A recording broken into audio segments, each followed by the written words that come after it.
থাকে, এরা বেশি হয় না, তারা কিন্তু অসংখ্য হয়।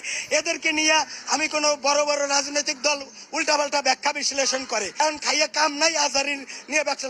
তারা তো কোটি কোটি টাকা দিয়ে একটা প্রোগ্রাম করতে পারবে না। আর আজারের যদি আসে, আমি 1000 কোটি টাকা খরচ, 1 লক্ষ টাকা খরচ করে আমি তারা দেখতে যাবো, 3 দিন না খাইয়ে থাকবো।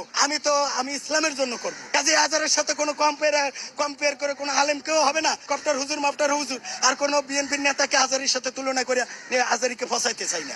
ওলামা কিরাম তাদের ওই পেটে ধাক্কা খায়, তারা মাহফিল করে পেটের রুজি রোজগার করে, তারা জনগণের উল্টা পাল্টা বুঝায়। আজারি 7 দিনের কথা কইয়া তিনি হাদিয়ে নিয়ে কোনো কিছু বলে না যে আমার এত টাকা দিতে হবে, এত টাকা দিতে হবে।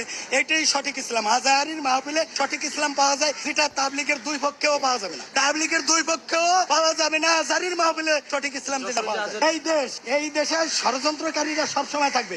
হাসিনার আমলেও ছিল, কিয়ামত পর্যন্ত এনে থাকবে। হাসিনার আমলেও আজারিরা ধাওয়াইছে, কয়দিন পরে এইখানে যারা ক্ষমতায় যাইতে চায়, খুব পাওয়ার দেখায়, তারাও ওনারে ভাগাইবো। কারণ ইসলাম থাকলে এরা লুটে ফুটে খাইতে পারে না। এই জন্য